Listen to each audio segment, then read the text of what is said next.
Glória a Deus. Queridos, você veio disposto a ouvir a voz de Deus? Amém? Você veio disposto a ceiar, a participar da Santa Ceia do Senhor? Amém? Hoje é dia de festa, hoje é dia de ceiar. Amém? Glória a Deus. E Deus, Ele me deu um tema, me deu uma pregação. E eu achei muito interessante o que Deus, Ele falava ao meu coração. E eu quero alguns minutos da sua atenção para você entender o que o Espírito Santo quer conosco nesta noite. Amém, queridos? Louvado seja Deus. Você me dá pelo menos 50 minutos, 40, 50 minutos para ouvir a palavra. Amém? E o tema ele é muito forte. Amém? Louvado seja Deus. O tema é esse. Se nesta noite Deus pedir a tua alma, você pode perguntar assim para o irmão que está do seu lado? Diga: se nesta noite Deus pedisse a tua alma, você está preparado? Amém? Glória a Deus. Abra sua Bíblia em Lucas 12. Deixa o Espírito Santo falar com você, falar comigo, em nome de Jesus. Aleluia. Eu quero ler o capítulo 12, o versículo 16 ao 20. Amém? Espírito Santo, nós sabemos que o Senhor já está aqui. Fala conosco através da tua palavra, porque o Senhor já falou através dos louvores. E o Senhor habita no meio dos louvores. Por isso sabemos que o Senhor está aqui. Mas fala com cada um de nós aquilo que precisamos ouvir nesta noite. Que nós viemos diminuir, o Senhor crescer. Eu confesso a ti, Deus, que eu preciso do teu Espírito Santo todos os minutos para pregar a tua palavra. Porque essa palavra ela é tua, não é minha, Senhor. Mas que o Senhor venha conduzir a minha mente, o meu coração, venha conduzir a cada palavra que vai sair dos meus lábios, que venha entrar em cada coração e possa, Deus, fazer aquilo que necessita. Pai, em nome de Jesus, fica conosco, continua conosco, em nome de Jesus. Amém? O capítulo 12 e o versículo 16. Eu quero que você abra aí Lucas 12, 16 ao 20. Aleluia.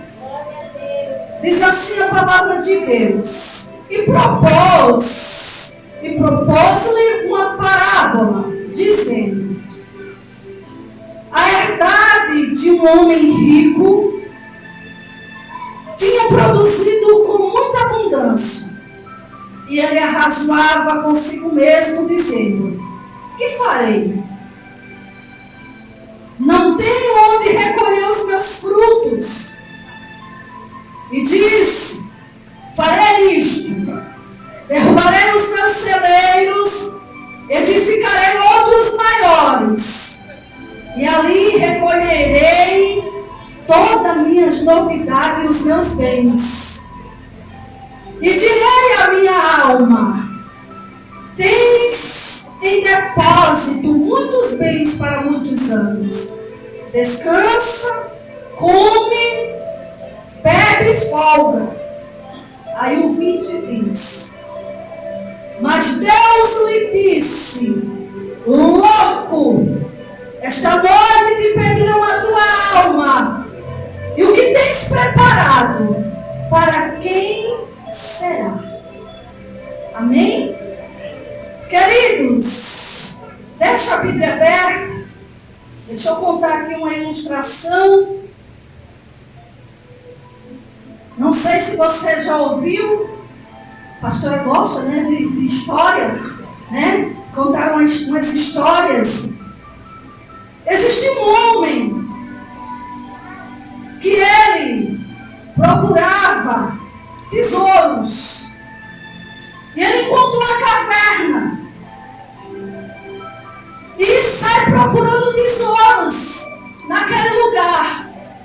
E quando ele encontra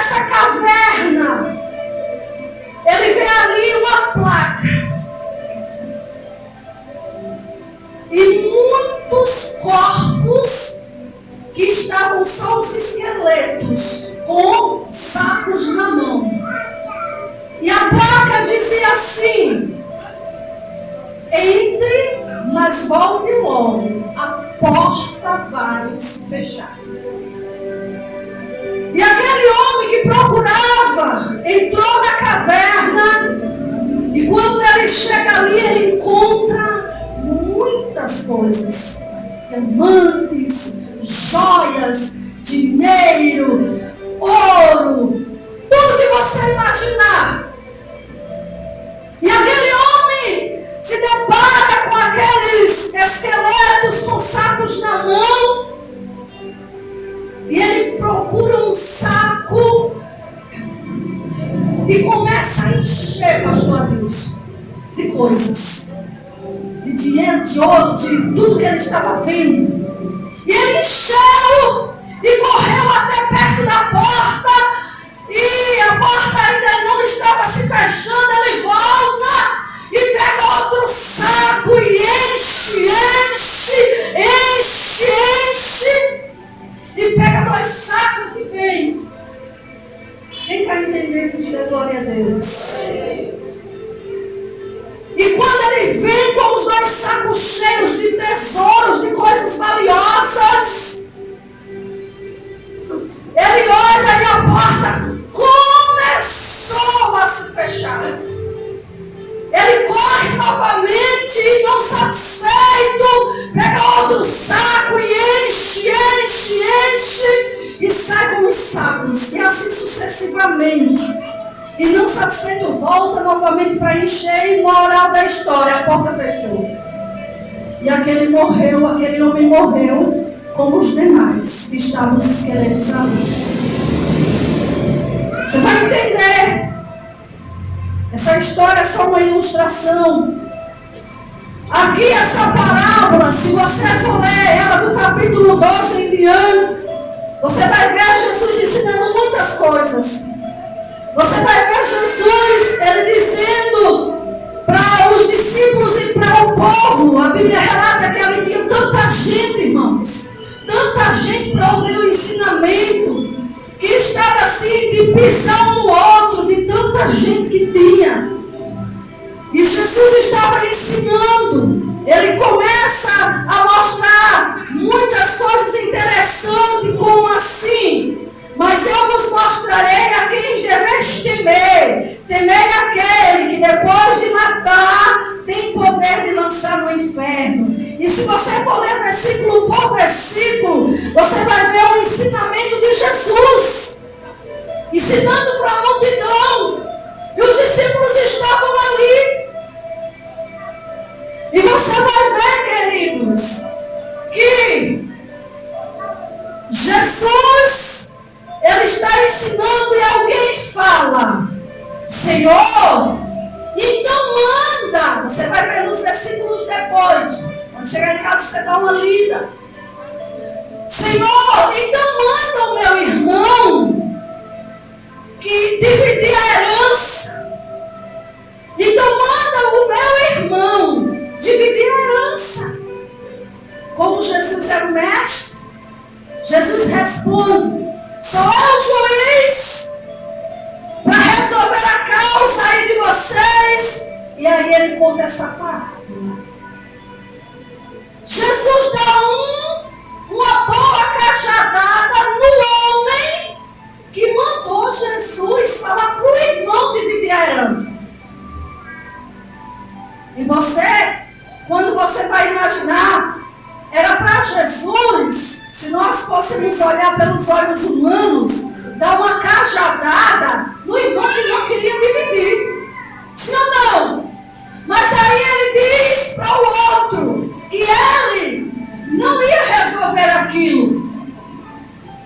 E aí você vê ele contar essa parábola do homem que tinha prosperado de uma tal forma que não tinha mais onde colocar as coisas que ele tinha colhido.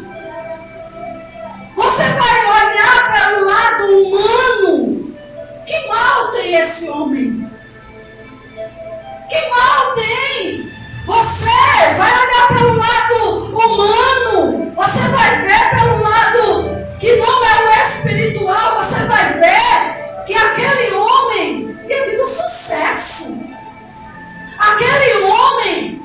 sido muito abençoado.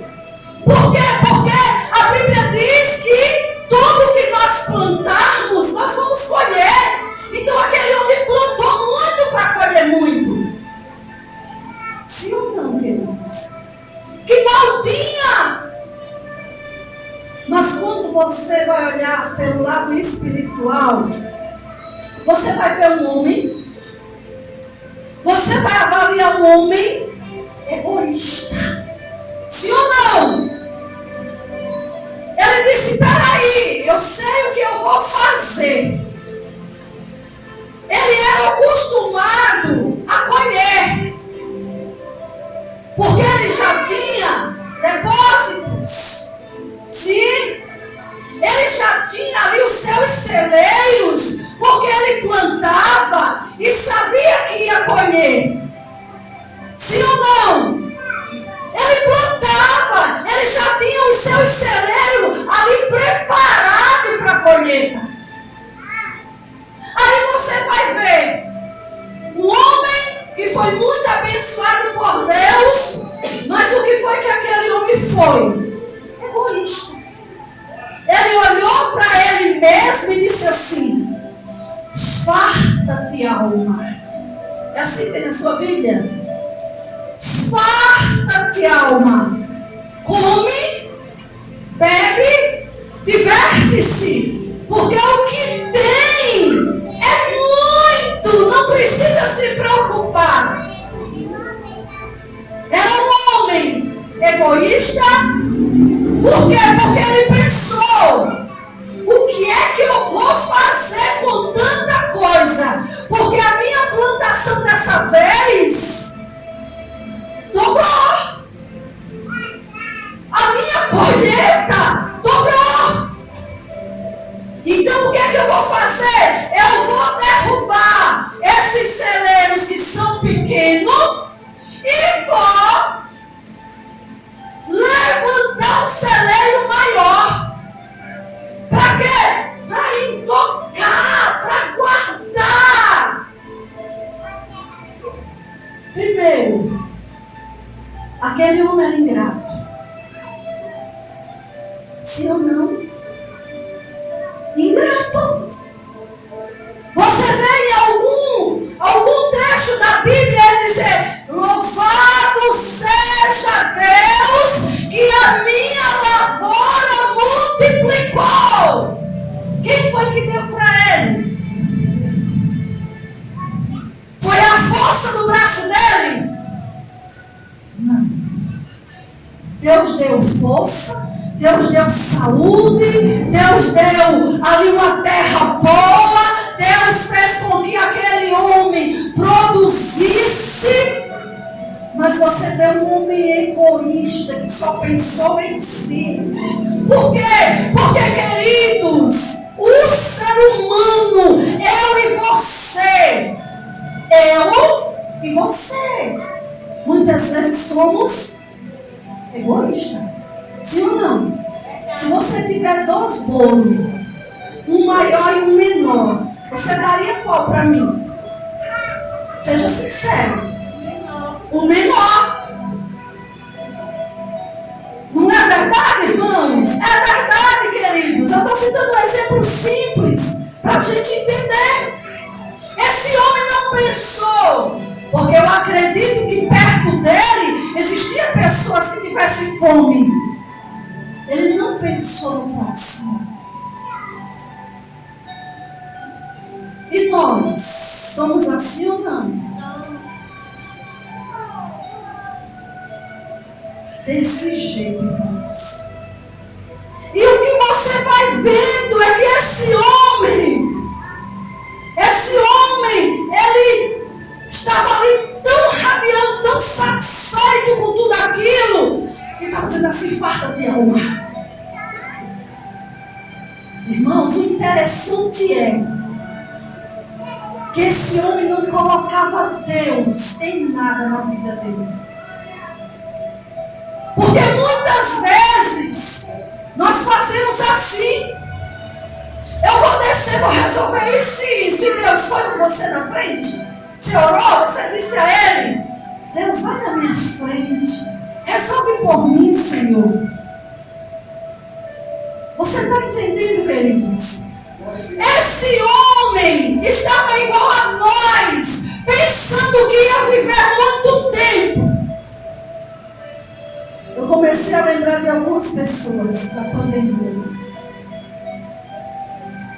Por quê, pastora? Porque nós não sabemos quando é que nós vamos partir.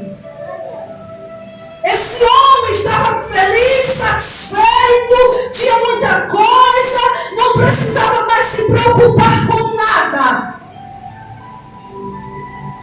Mas ele não se preocupou com a vida espiritual. Irmãos, cá para nós nos preocupamos com a vida espiritual?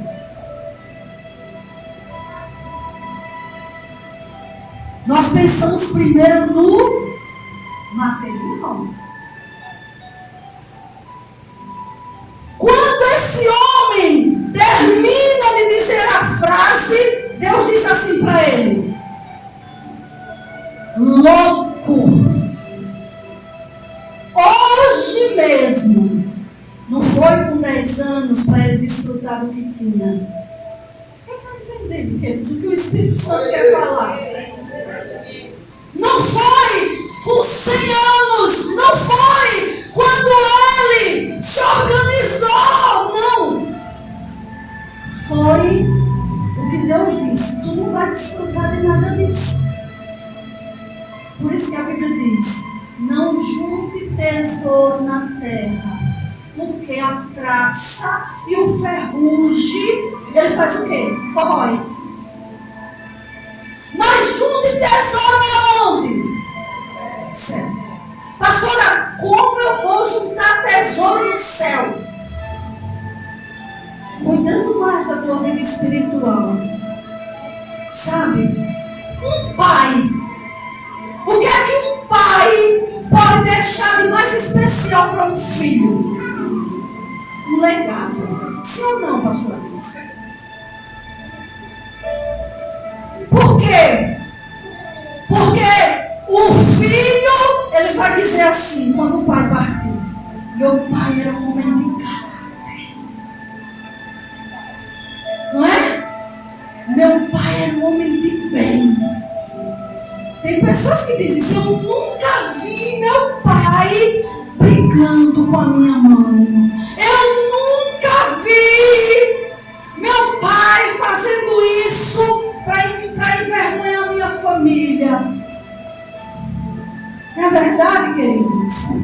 Mas nós estamos preocupados em cuidar do material. Você está entendendo? Pastor, é pecado ter muito dinheiro? Não! O pecado é o amor ao dinheiro. Não é pecado, viu? Você ser rico, não, viu? Ou você ter com abundância, não é pecado. O pecado desse homem foi que ele não se preocupou com a alma dele. O pecado desse homem foi que esse homem, ele não vigiou, ele não se preocupou em colocar Deus em primeiro lugar. E agora? A minha alma. E para quem tu vai deixar, como a Bíblia relatou aqui, tudo isso? Irmãos, nós vivemos assim na terra. Nós vivemos assim, pensando que não vamos morrer. Ah, eu sou muito jovem. Ah, eu sou muito, né? Ah, eu ainda tenho muita coisa pela frente. Ei, você não sabe a que momento Deus vai buscar você, ou se você vai antes. Você sabe? Se você me souber, me diga.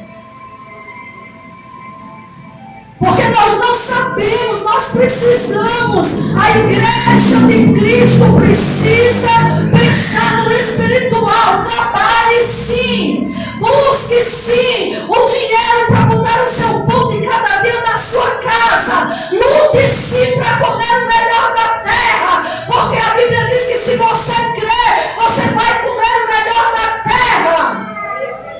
A Bíblia diz que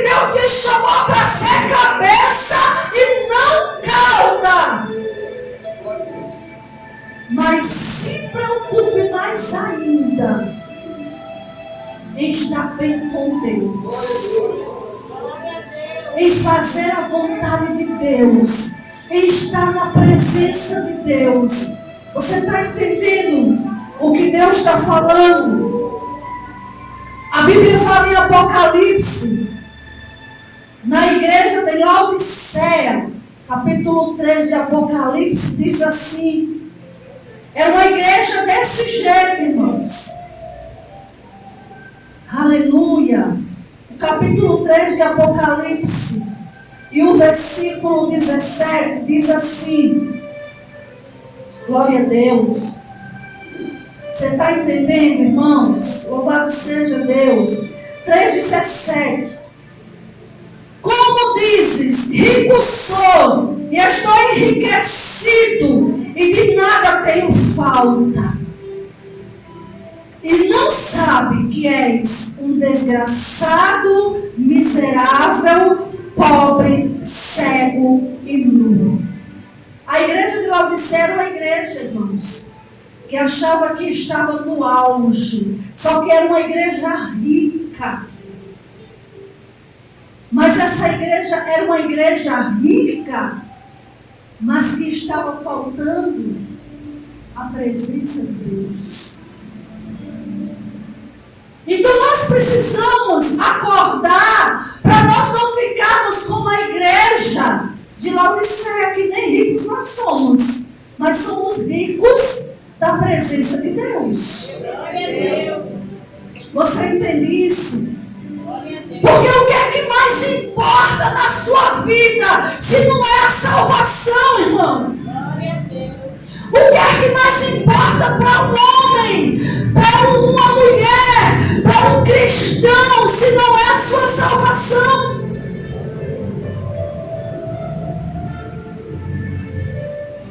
É muito sério, queridos, o que diz no livro de Tiago 4. Quero ler para você. Tiago 4,13 diz assim. Eu acredito que você está entendendo o que Deus está falando. Ei, agora vós que dizeis hoje ou amanhã, iremos a tal cidade, lá passaremos um ano e contrataremos e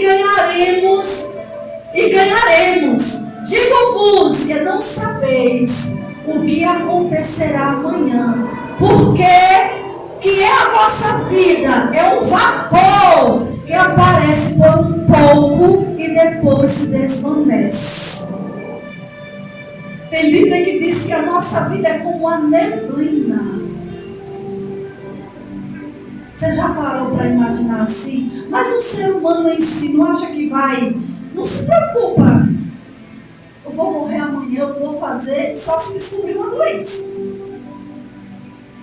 Mas nós, como cristãos, nós precisamos abrir os nossos olhos espirituais e entender que nós estamos aqui de passagem, que nós estamos passando apenas uma temporada. O nosso lugar não é aqui. Onde é o seu lugar? No céu, porque Jesus foi preparar a morada para mim e para você. Então a nossa vida é como a neblina. Você entende isso? Você sabe, queridos, que a sua vida é como uma neblina? É a palavra de Deus que diz. Gálatas 6:7 diz assim. Aleluia! Não erreis. Deus não se deixa escarnecer, porque tudo que o homem semear, isso também ceifará. Porque o que semeia na carne ceifará a corrupção. Mas o que semeia no Espírito, do Espírito ceifará a vida eterna. Então eu tenho que semear no Espírito. Como é que eu vou semear no Espírito? Cuidando da minha vida espiritual, procurando não estar errando, não estar pecando contra o meu Deus. É assim, queridos, que a Bíblia está nos ensinando. Esse homem que Jesus fala que ele logo hoje mesmo pedirão a tua alma,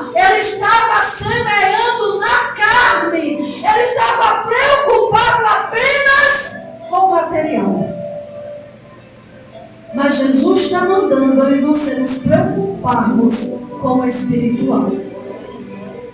Por que Jesus está mandando? Porque existem dois caminhos e dois destinos. Um caminho, mas dois você decide para qual vai. Por quê? Porque Jesus disse que Ele é o caminho, a verdade e a vida. Você está entendendo? Ele é o caminho, Jesus é o caminho, a verdade e a vida. Mas em Mateus 7, 13 e 14 vai dizer assim: louvado seja Deus. Mateus 7, 13 e 14. Querido, está dando para você entender? Se dá, diga amém, para que eu venha ouvir. O capítulo 7 diz assim, de Mateus. E o versículo 13, 7 e 13, diz assim: entrai pela porta estreita, porque larga é a porta e espaçoso o caminho que conduz aonde? A perdição. E muitos são os que entram por ela, porque estreita é a porta e apertada é o caminho que leva à vida, e poucos que a encontram. Então existe um caminho que é Jesus, sim ou não? Sim. Mas neste caminho tem duas divisões. Ou você vai para o certo, ou você vai para o errado. Por quê, pastora? Porque cada um desse leva um destino. Se eu for pela porta estreita, o caminho vai ser estreito. É ou não é? O caminho vai ser estreito, e esse caminho estreito, com choro, com dificuldade, ele vai me levar para o céu. E o céu é o destino daquele que vai pelo caminho estreito, daquele que quer passar pela porta estreita. O destino dele é o céu. E o outro caminho é o que o versículo 14 diz. Na metade dele, apertado é o caminho que leva à vida, e poucos há o que encontre. E o outro disse que é, o 13 disse que é, a outra é larga e espaçosa. A outra porta é larga e espaçosa, e o caminho também é largo. Você faz o que você quer, sim ou não? Por quê? Porque Deus ele deixou o livre-arbítrio. Para que eu viesse escolher o caminho para chegar ao destino. Porque o caminho você decide caminhar, mas o destino você não decide.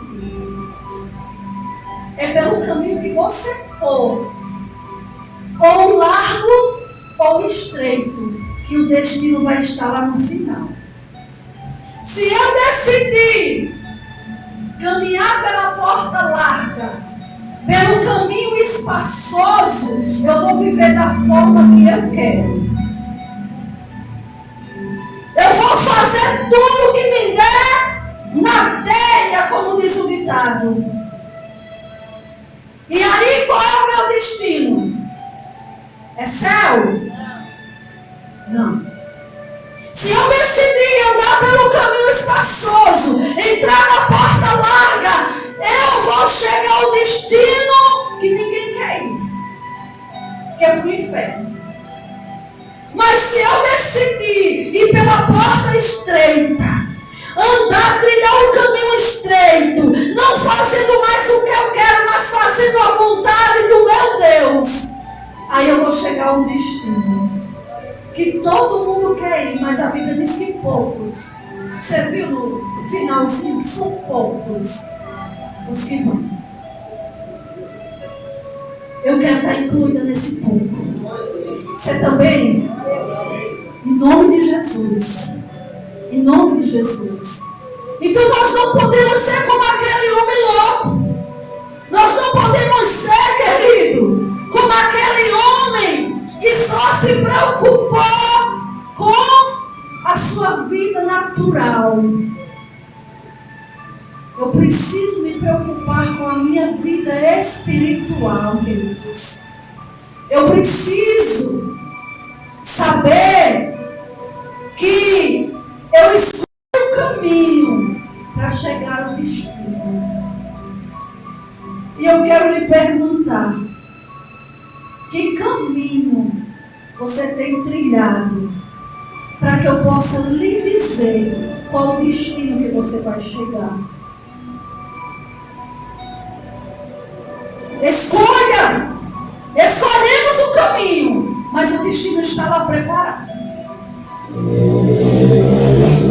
Você entende assim? Louvado seja Deus. O Salmo 1 diz assim. Eu gosto muito desse salmo, viu? Salmo 1 e o versículo 1, ele diz assim. É muito lindo. Bem-aventurado o homem que não anda segundo o conselho dos ímpios, nem se detém no caminho dos pecadores. Olha o caminho que nós não podemos nos deter, dos pecadores, e nem tampouco se assentar na roda dos escarnecedores. Por quê? Porque senão, querido, se eu trilhar esse caminho, está ali misturado com os pecadores, né? Com os escarnecedores, eu não vou ser bem-aventurada, como diz no começo. O 2, ele diz assim: antes, o prazer dessa pessoa, desse bem-aventurado, é viver, é ter prazer na lei do Senhor e meditar nela de dia e de noite. Eu tenho que meditar na palavra de dia e de noite. Irmão, não é porque eu vou sentar para ler a Bíblia de dia e de noite. Não é isso. Meditar é as minhas atitudes. O que é que eu vou fazer? É estar na lei do Senhor? Está na palavra? Isso que eu vou fazer hoje está certo? Está na palavra de Deus? Eu medito, eu penso para poder agir. Você está entendendo? Se você for ler esse salmo, você vai ver esse primeiro que ele diz que bem-aventurado é o homem que não anda segundo os conselhos do ímpio, nem se detém no caminho dos pecadores, e nem se assenta na roda dos escarnecedores, medita na lei de dia e de noite. Quer dizer, as atitudes dessa pessoa tem que ser de acordo com a palavra. Aí diz, ele será como a árvore plantada junto ao ribeiro das águas. Você já observou uma árvore onde ela é perto de um rio, como é que ela é? Ele diz que tudo que esse homem bem-aventurado fizer, desse jeito ele prosperará. Então eu não preciso ser como aquele louco que Jesus disse. Trabalho, trabalho, trabalho, trabalho. Deus nada, Deus nada, Deus nada. Você está entendendo? A Bíblia diz que há tempo para tudo, irmãos, debaixo dos céus. Tem tempo para trabalhar, tem tempo para se divertir, tem tempo para comer, tem tempo para fechar a boca, tem tempo para costurar, tem tempo para rasgar, tem tudo, tem tempo. O que é que nós mais falamos? Eu não tenho tempo. Sim ou não? Isso está lá na sua agendinha? Não tenho tempo. Mas a Bíblia diz que há tempo para tudo debaixo dos céus. Então eu preciso observar, avaliar como é que eu estou espiritualmente diante de Deus. Se eu estou colocando o meu Deus em primeiro lugar, se eu estou colocando o meu Deus na frente de tudo e de todos.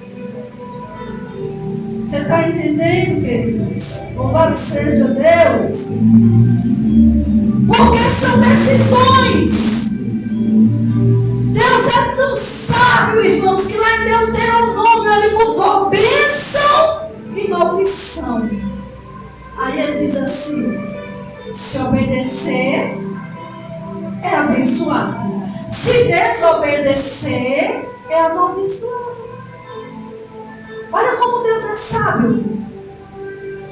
Por isso que Jesus disse: Deus hoje está dizendo, louco, hoje mesmo pedirão a tua alma.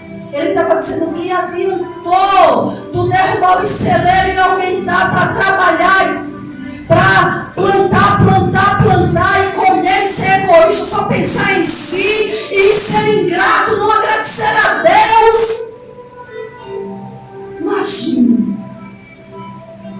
Imagine hoje eu tenho um projeto, eu tenho sonhos. Eu fiz 53 anos, mas o meu coração tem tanto projeto, irmãos. Meu coração tem tantos sonhos, mas tudo que o meu coração tem de sonho e projeto é com as coisas de Deus. Tudo. Eu tenho um projeto de construir a igreja. Estamos terminando de pagar para fazer o maior templo aqui da Mata do Rola. Esse vai ser o mais bonito. Eu tenho um projeto, meu coração arde por um lugar para botar pessoas dependentes de químicos, pessoas de rua, pessoas doentes, desprezadas pela família, botar ali para a gente cuidar. Pastor e a senhora, só quero que Deus me dê saúde e força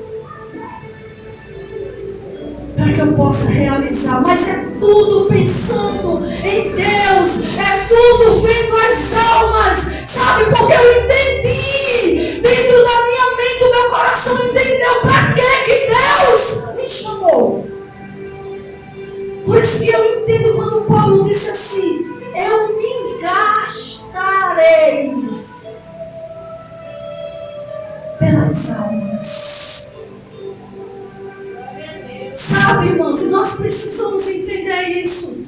Nós precisamos avaliar nossa vida espiritual. Nós precisamos avaliar o que é que nós estamos construindo. Quanto tempo de vida você tem? A Bíblia diz que o meu Deus conta cada estrela do céu e chama elas pelo nome. E sabe quantos fios de cabelo tem na sua cabeça? Por isso, seja grato. Por isso, pense na sua alma. Porque Ele vai querer de volta. Deus quer a alma que está aí. Você já aceitou a Ele. Você já se entregou para Ele. Então, no momento certo que Ele levar arrancar o seu sopro de vida, o seu ar, o seu espírito, Ele quer a alma de volta. Mas o que você semeou para a alma? Como você está conduzindo a sua alma? Qual o caminho que você está trilhando? É esse caminho estreito que muitas vezes a gente chora, muitas vezes a gente diz: meu Deus, eu não aguento mais, quanta luta, quanto sofrimento, mas eu não arredo o pé da tua presença, Deus. É assim que você pensa? Eu penso assim. Não adianta, irmãos. Por isso que a Bíblia diz: o que vale o homem ganhar o mundo inteiro e perder a sua alma e perder a sua salvação. Você já parou para estudar ou para pesquisar sobre o inferno? Irmãos, é um lugar onde os vermes não morrem. O fogo não se apaga. Você já levou uma queimadura assim, bem grande? Eu derramei uma vez, há muito tempo atrás, uma panela de macarrão borbulhando na perna. Virou. Irmãos, é uma dor que não dá para explicar. levou alguma queimadura assim? Não dá para explicar, uma dor muito grande. Agora imagine um ser humano, porque a morte eterna, queridos, é no inferno sem o fogo se apagar. O fogo não se apaga. E ainda mais depois do juízo, depois de tudo, vai ser lançado no lago de fogo. Sai do inferno para um lugar pior. Para um lago de fogo. Imagine um lago que é só fogo e o ser humano lá enfiado, queridos. Essa é a preocupação de Deus para conosco. Essa é a preocupação do nosso Deus. Mas eu quero levar a você um caminho estreito, difícil, doloroso, com pedras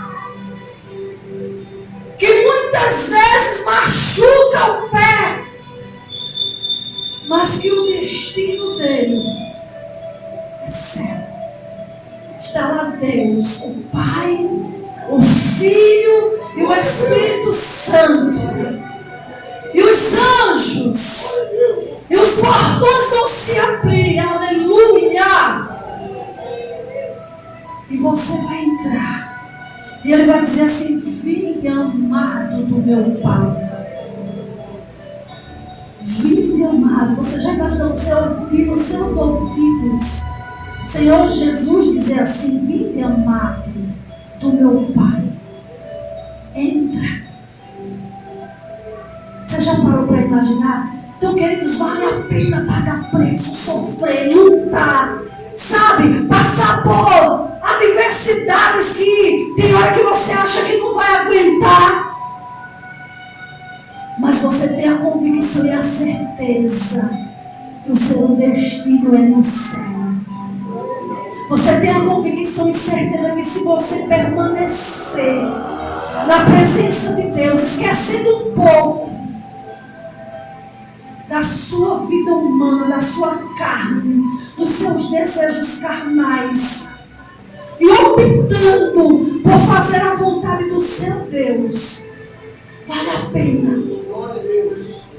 Você chegar lá, eu imagino, eu fico a imaginar assim, irmãos, todos nós, porque eu quero que você vá, eu estou lutando também para ir, amém? Todos nós vestidos de branco. Meu Deus, que coisa linda. Subindo. No dia do arrebatamento da igreja. Você já imaginou aquela multidão de branco chegando lá na porta do céu? Jesus dizendo assim: você conseguiu. Você venceu. Aleluia. Terminou. Acabou o sofrimento. Não vai ter mais choro. Oh, aleluia, Deus. E você chega lá e você diz: valeu a pena. Valeu a pena eu me sacrificar. Valeu a pena eu não ceder para Satanás. Valeu a pena eu não dar ouvido àquelas pessoas que pareciam ser meus amigos, mas não eram. Valeu a pena. Sabe, queridos? E começar aquele grande coral. Você já imaginou no céu, irmãos? Aquele grande coral. Você não pensa mais em nada, porque não vai ter mais conta para pagar, porque não vai ser mais preocupante. Os filhos que nos perturbam muitas vezes a nossa mente. Não vai ser mais preocupante o esposo, a esposa. Você tem que se preocupar em trazer a sua família. Não, você não vai ter mais preocupação. Você vai participar do grande coral. E a Bíblia diz que lá os anjos, eles cantam assim: Santo, Santo, irmãos, os anjos, eles dizem isso: santo, santo, santo, santo, santo é o Senhor dos exércitos, e toda a terra está cheia da sua glória. Vale a pena, querido, se preocupar mais com a vida espiritual. Vale a pena olhar para o irmão muitas vezes caído e dizer, olhar e julgar. Vale a pena dizer: levanta, meu irmão, vamos prosseguir, deixa eu te ajudar, vamos caminhar junto, que está chegando o fim, deixa eu te ajudar. Se for necessário, carrega nas costas, querido, bota nas costas, como a Bíblia diz que o pastor faz. Quando a ovelha está lá desgarrada, que não pode vir porque já está mancando, ele pega nas duas patinhas aqui, do lado e do outro, bota nas costas e carrega. E a Bíblia diz que os mais fortes carreguem os mais fracos. Sabe, irmãos, Deus, Ele já preparou um lugar para você. Jesus foi lá preparar. Ele enviou o Consolador, o Espírito Santo, para te dar força. Tudo isso que você passa, mas pastor, a senhora não sabe o que é que eu enfrento. Ei, o Espírito Santo está aí para te fortalecer, te abraçar e dizer: vamos continuar, meu filho. Vamos continuar, que nós vamos conseguir chegar lá. Você não está só. O Espírito de Deus está com você. Mas eu ainda não fui batizado com o Espírito Santo, mas Ele está com você. E quem disse que Ele não está com você? Você só ainda não tem os dons de falar em língua. Mas a partir do momento que você recebe Jesus como seu Salvador, o Espírito Santo já está com você. Para te dar força para caminhar, para te dar força para prosseguir. Aleluia! Louvado seja Deus. Eu pergunto para você: bênção ou maldição? Caminho estreito, céu, destino. Caminho largo, porta larga, inferno é o destino. Diga misericórdia. Se coloque de pé.